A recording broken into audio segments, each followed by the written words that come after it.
check name. Ladies and gentlemen, Tom Cartwright!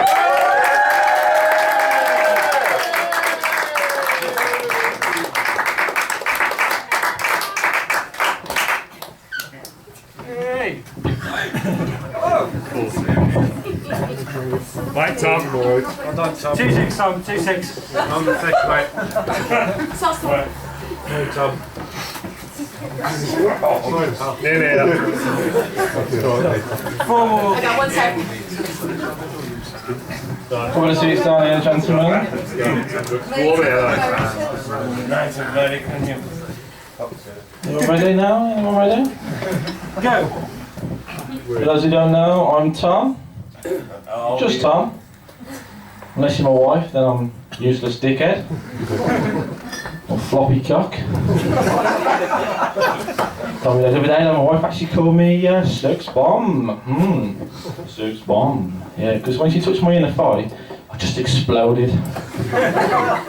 Easily excited. But I don't know why I'm doing stand-up. I don't even like to stand up for a piss. There is an exception to this rule though.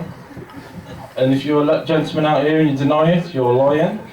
I like it when somebody leaves you a nice little skid mark. You can try and blast away.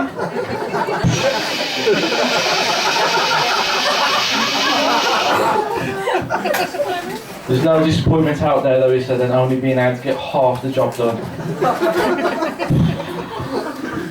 I'm not gonna lie though, it's a great feeling. But yeah, I'm not a useless dickhead when I'm blasting away my wife's skid marks. But I know you're all thinking, let's just address this now. I know you're all thinking, I've never seen a genuine Native American before. Don't get believing everything Mark Hine would tell you. It's not fun to stay at the YMCA. I've still got cramps from the last time I went there. But, my sister's brought a boyfriend here today. His name's Sam. Can everyone say hi, Sam? Hi, Sam. Well, we don't actually call him Sam because my stepmom's also called Sam, so you know it's just gonna work. So my dad's decided to give him the name Rocky. And Rocky thinks it's because he told us he's into geology, you know, rocks and all that crap. But the real reason we call him Rocky is because we can't understand the word that he's fucking saying.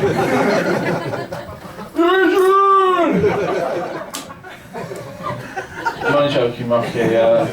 Can everyone actually prevent themselves having a conversation with Rocky like that? Because he's actually a well-spoken polo playing twat.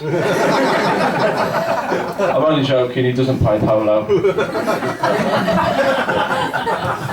Rocky's like, matey, you never tell me your brother's going to pick me out in the crowd. Oh, darn this, I'm going to do some fox hunting.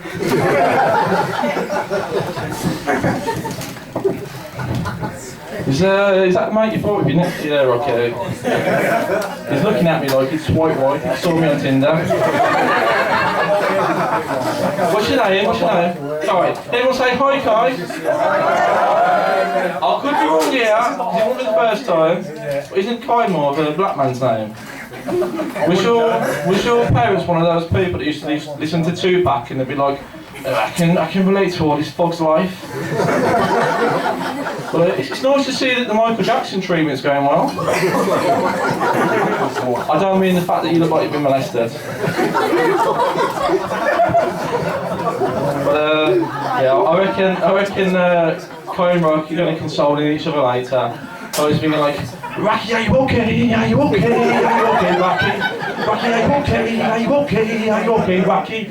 You've been hit by, you've been shot by Tom's bow and arrow. I don't know where the fuck that come from. But I like to compare doing stand-up to a job interview. You know, I'm out there just trying to impress the people in front of me.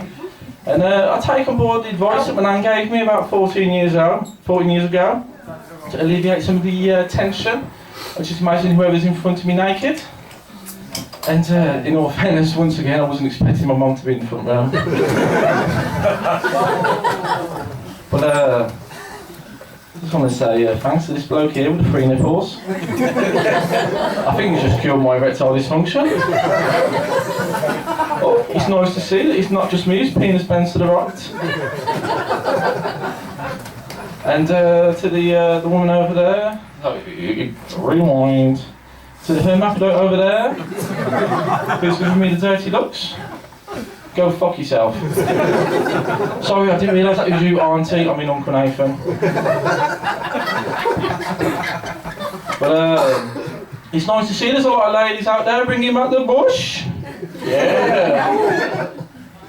Excuse me, mate, but do you have a preference to the bush? Not really. That doesn't surprise me. You do look a bit like a 1980s children's television entertainer. Is your name Noel? Yeah, sorry mate. You're actually quite sexy. But yeah, I told I said, my wife, you know what, just let it grow the bush. Just let it grow. I said, you have my full blessing to go au natural and pop the Brazilian. Fast forward 2 months, and she's still having deep, passionate sex with Fernando.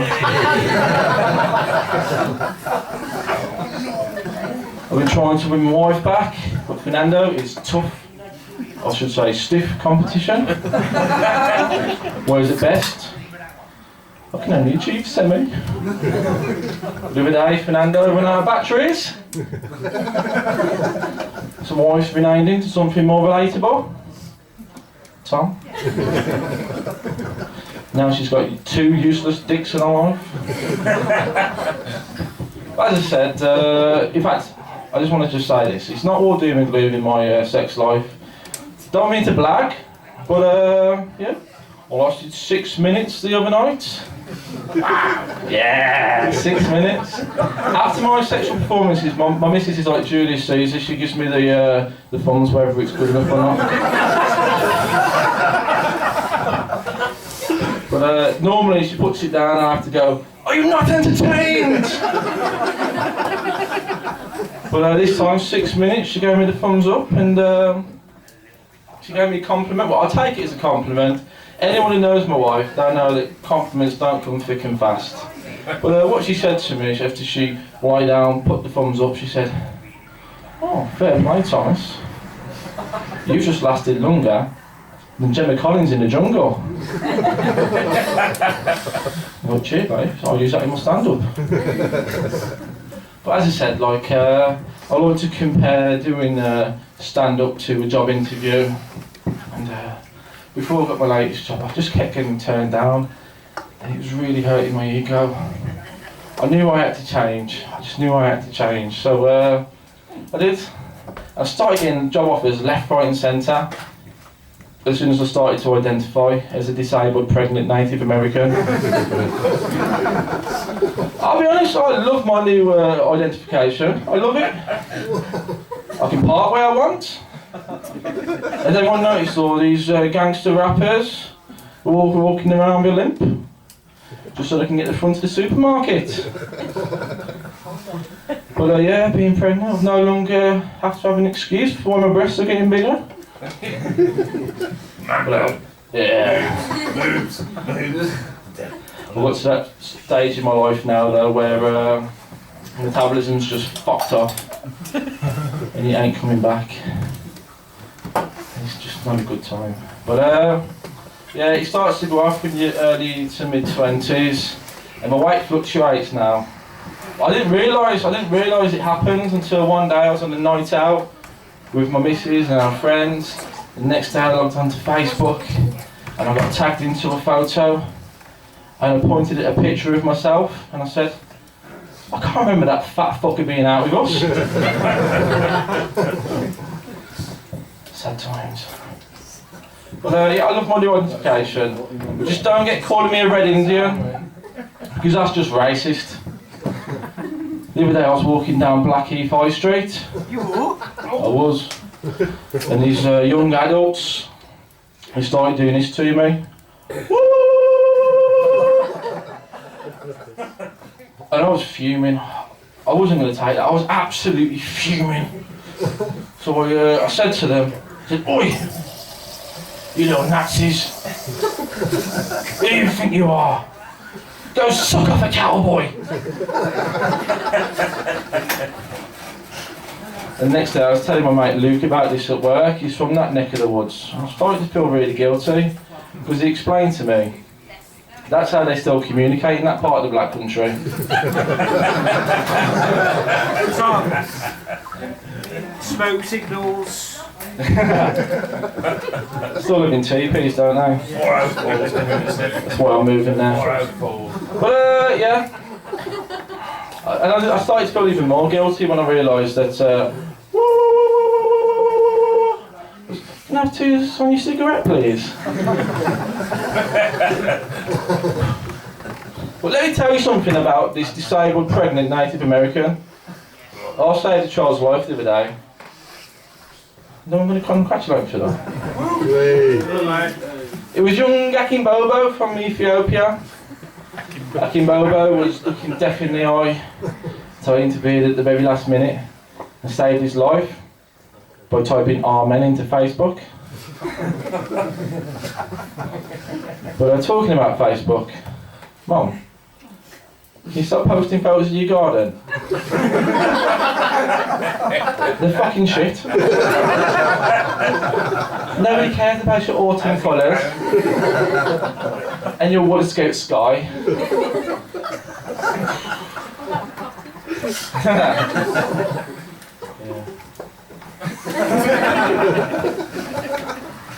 But it doesn't make you a great gardener just because you look like a less hench version of Charlie Dimmock. I'm only joking, you're way hencher. I actually take that back. Don't wash my mouth out with soap. I can still taste it from last week. My mum, she hates 2 things in this world. She hates hypocrites and she hates swearing. Which brings me back to a time when I was in a 6-a-side tournament with my brother and we were swearing at the opposition. My mum was embarrassed. She was with a really well-spoken posh friend. It just wasn't the decorum she'd expect from her sons. So she shouted at my brother, who was swearing, "Gary! Stop fucking swearing!" What a role model. But my mum, though, to be fair to her, she's always treated me and my brother equal. Whatever she's given him, she's given me. Which is why we was both born with a crack addiction.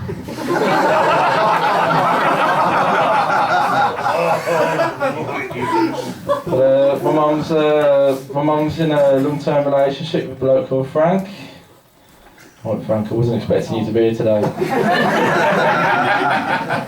Quite regret this now. Looks a bit like a psychopath. Frank's a few years older than Mum. How old is he, Mum? About 110? Get in the wheel, quick, get in the wheel. But I asked Mum, I said, "Mum, why doesn't Frank come to any of my gigs?" And what she said to me was, "Don't take this the wrong way, Thomas, but the reason Frank doesn't come to any of your gigs is because he doesn't find you funny." And the worst thing is, she finished it off with these 2 powerful little words. At all. Cheers, Frank, you fucking fossil.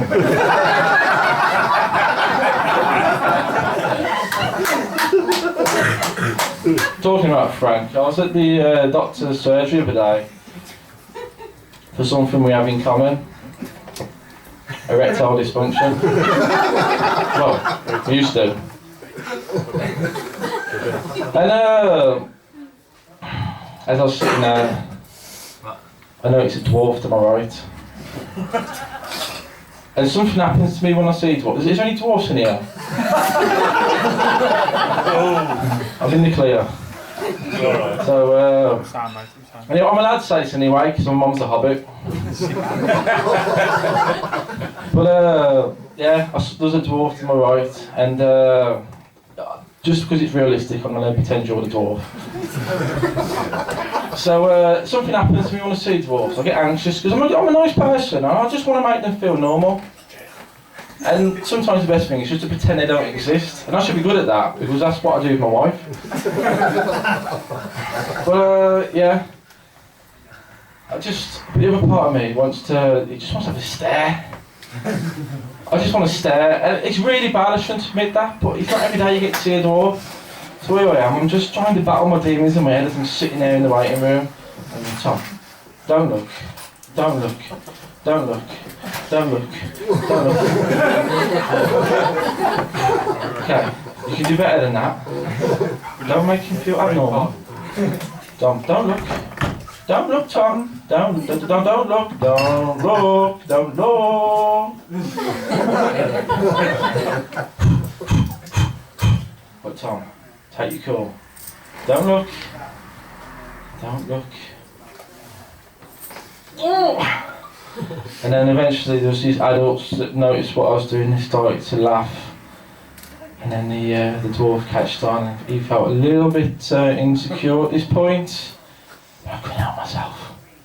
So I kept looking. And eventually the dwarf confronted me. He said, "Have you got a problem?"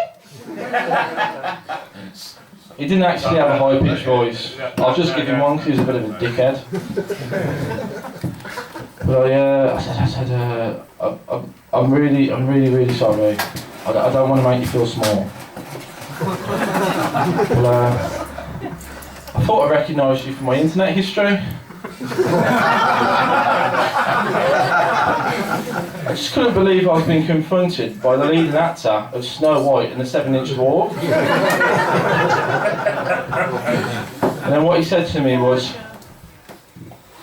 "If you make any more scenes, I will choke you!" And I knew he wasn't joking, because I saw what he did to Snow White. But before it was just cut short there, not long much happened after that, and then we both went our own ways and I went to get seen. But yeah, I'll leave it there because it's one of my favourite short stories, that is.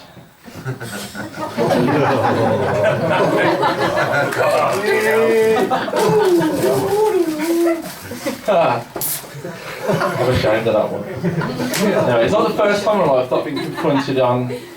A few years back, I was driving in my white Igo around Worsley, just around where the cat pub is, if everyone knows where that is. I was driving behind some bloke in a green Ford Mondeo, and for no reason at all, I still to this day don't know why, but he was looking at me in his rear view mirror, just shaking his head in angry disapproval. I have no idea what he did, but it just kept going on. So I didn't know what to do, so what I did back was I just started shaking my head back at him. And we ended up in a bit of a shake-off.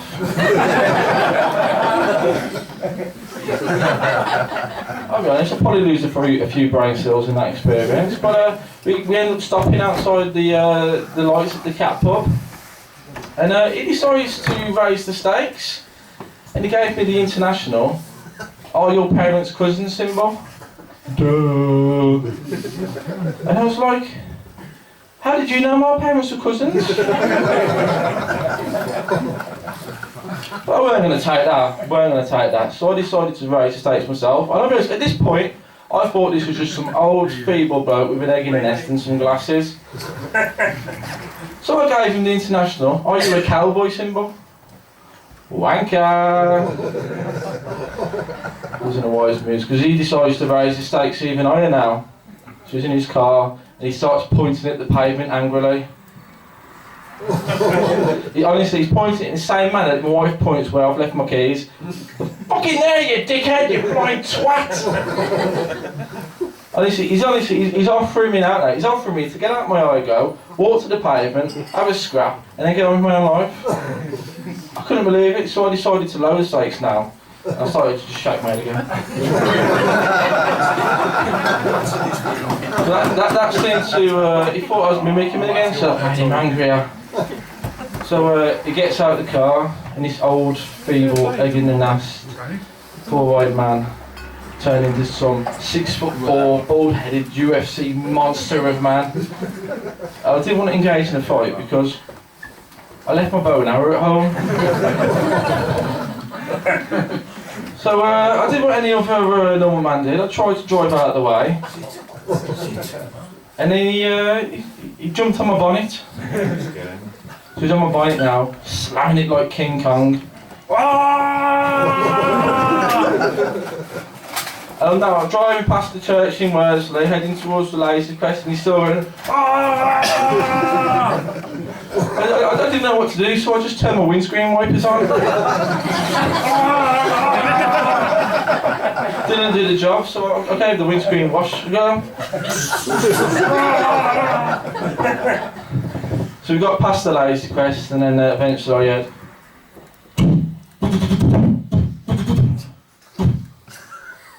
And I stopped for a second and I thought, shit, have I just killed him?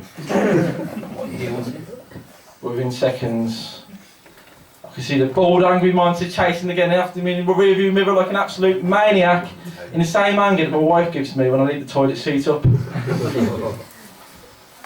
But I got away. And this isn't the,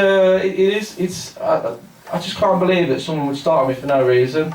But, you know, my people should understand what it's like to have people starting them for no reason.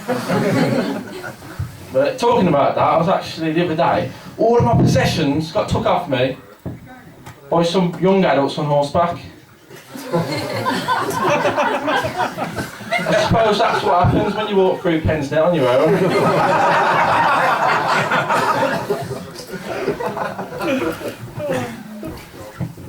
Anyway. You might notice that I've got a bit of a dozy demeanour, a bit of a dozy tosser, I should say. And I don't mean that I'm that dozy that want to pleasure myself on the train and end up tossing off the person next to me. No. I'll pay for that. But honestly, it is, a lot of people in my life have told me that I look like a bona fide pothead. And it is what it is. Well, yeah, once I was in college, studying A-levels, doing English literature, and my college lecturer said to me, Thomas, can you concentrate? Have you been smoking the wacky backy again? Absolutely outrageous, isn't it? I bet you can't believe that I studied English literature. But my dad was meant to be here today, but he pulled out. Something he wished he did 29 years ago. But when it comes to being a bloke, my dad taught me everything that I know, which is why I know absolutely fuck all.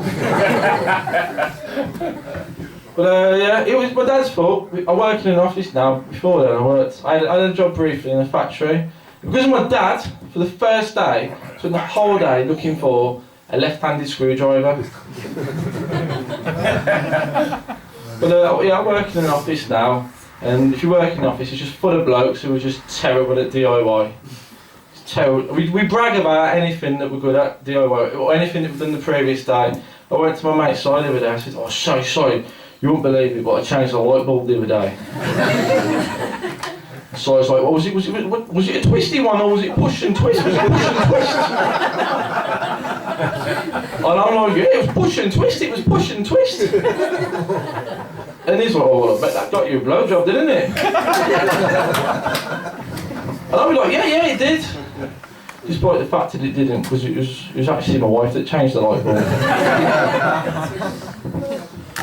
But I can give anyone a crash course here on how to work in an office in customer service. This is literally what we do all day.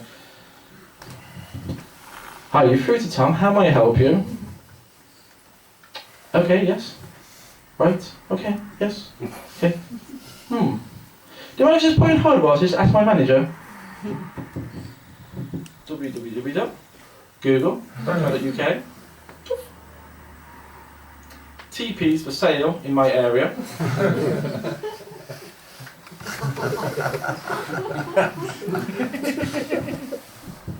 Hello. Oh, sorry. I've just spoken to my manager. Unfortunately, we can't help you on that one. Is there anything else I might be able to help you with? Okay. Bye bye. But part of my problem with being useless though with DIY is I'm a bit lazy. The other day, I made myself a bowl of cornflakes, milk, and then sugar. Well done. Yeah, not sugar and then milk because I've watched MasterChef. And then I noticed that there was no clean spoons.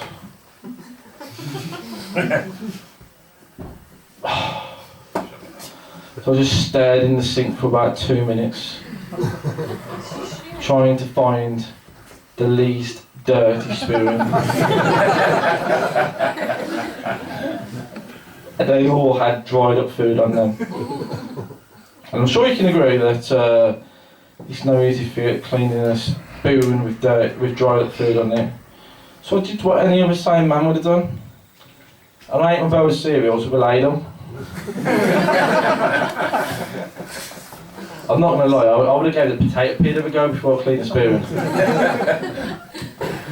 But I do, when it comes to being crap at DIY though, I blame my parents' generation.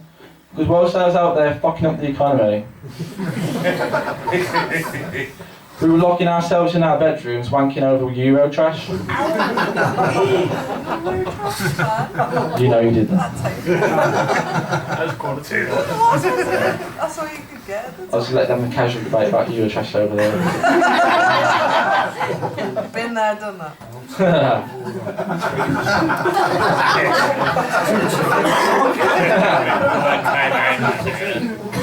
But yeah, honestly, I'm so lazy that I pay for a gardener to have sex with my wife. I'm so glad she's not here today. She'd probably stab me in the eye. But yeah, a lot of my comedy is always from my brother. There's a lot of stories from my brother. And hello. Hello. Hi. How art thou? Alright. Loving the hair. You look really happy for someone who's so blue.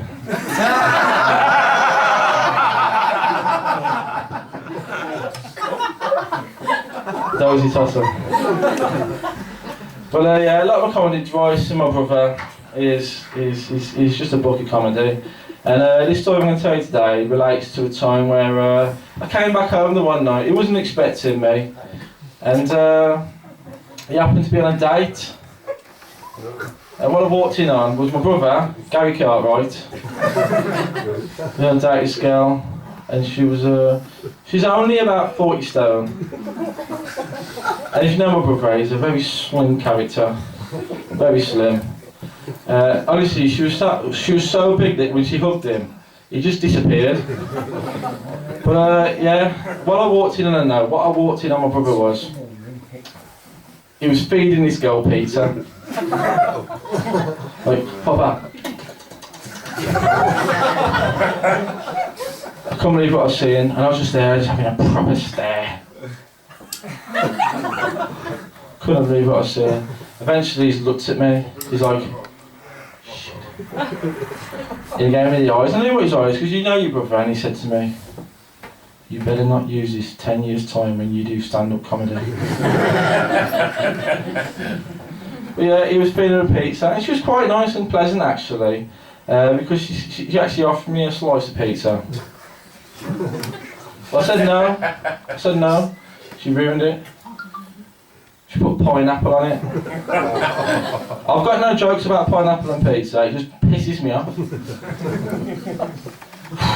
So I had to say something, because I can't help myself. I said, alright, why have you got pineapple on the pizza? And what she said to me, I know this textbook answer this was, she said, well, with the tomato puree, the pineapple and the peppers, that's 3 of my 5 a day. Nice, that's working out for you, love. What you don't know is that my brother's a circumcised man, so when you put that mushroom in your mouth, that's 4 of your 5 a day.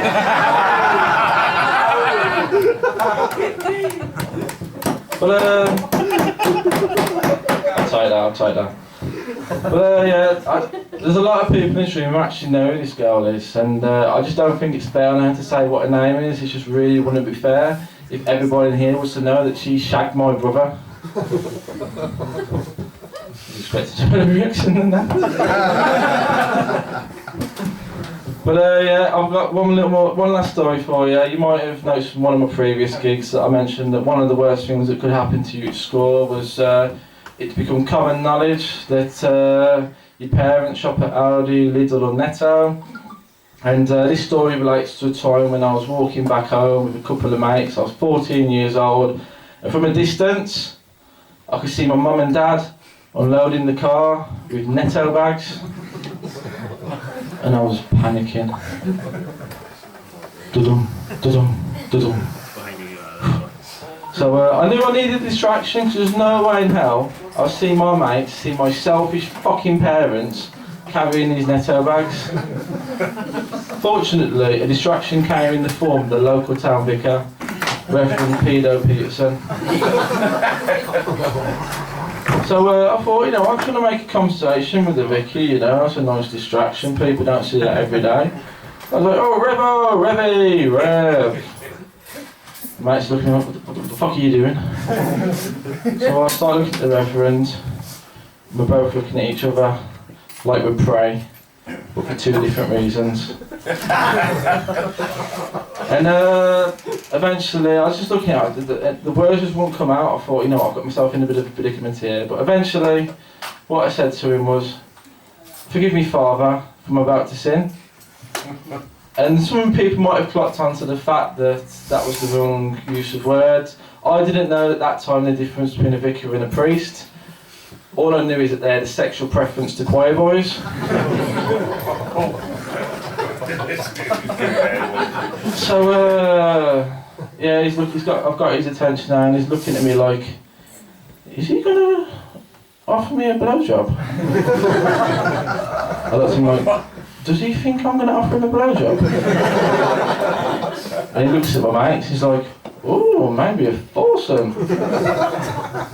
I look at my mates, and mates like, we're fucked. So I just stood there, the words just wouldn't come out, I just didn't know what to say. Part of me was scared that I was going to seduce him. But I just froze there, but I thought I needed to say something. But he got in there first, he just said, hello son, is there everything I can help you with? And I regret what I said to this day, but it just came out, and I said to him,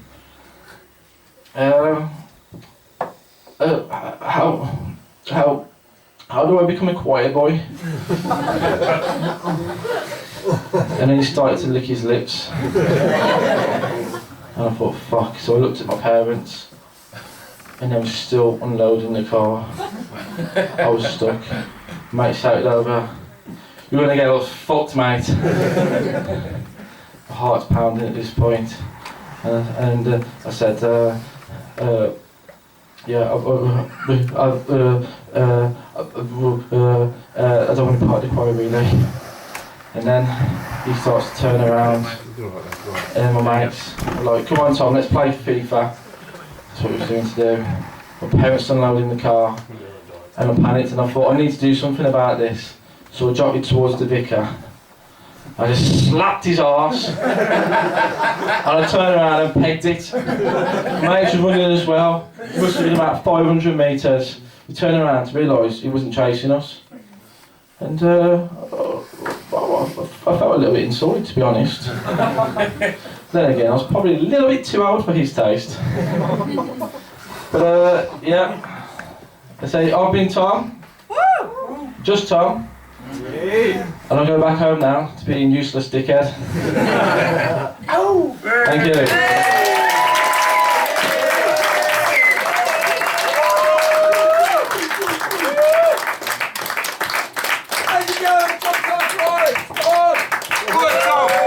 Come on, give it up for Tom.